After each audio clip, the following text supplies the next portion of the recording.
Mon nom est Francis Garon, je suis directeur du programme de maîtrise en affaires publiques et internationales et aussi professeur de sciences politiques au département de sciences politiques de Glendon. C'est un programme interdisciplinaire, donc évidemment, on se concentre sur les politiques publiques, la gestion publique, l'économie des politiques publiques, mais on a aussi une variété de cours au choix sur la diplomatie, les organisations internationales, les politiques sociales au Canada, le féminisme, le développement international, par exemple. The main feature of our program is that it's the only fully bilingual program of that kind in Canada. So our students need to do courses in both languages and do all the coursework in the language of the course. And that prepares our students for careers in the public service, where bilingualism is often looked for by organizations.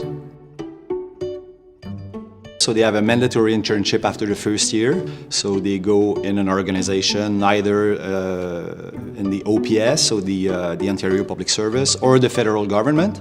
So most of our students are going to these to the public service, but we also have students who go to international organizations like the United Nations, for example, and others are going in NGOs or others in private organizations like consulting firms, for example.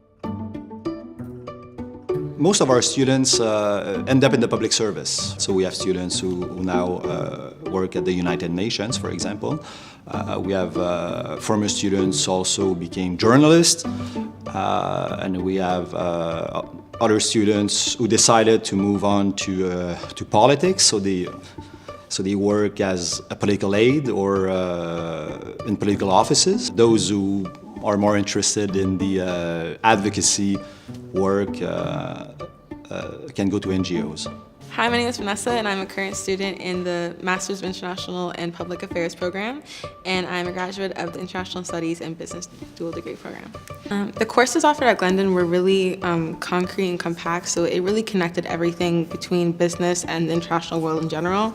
In my opinion, the co-op experiences were one of the most advantageous parts of the program because you got to work anywhere in any country of the world, so you can work in any industry anywhere in the world. So for one of my internships, I chose to work at a bank, and the second internship was at the government, and I still have those jobs to the day.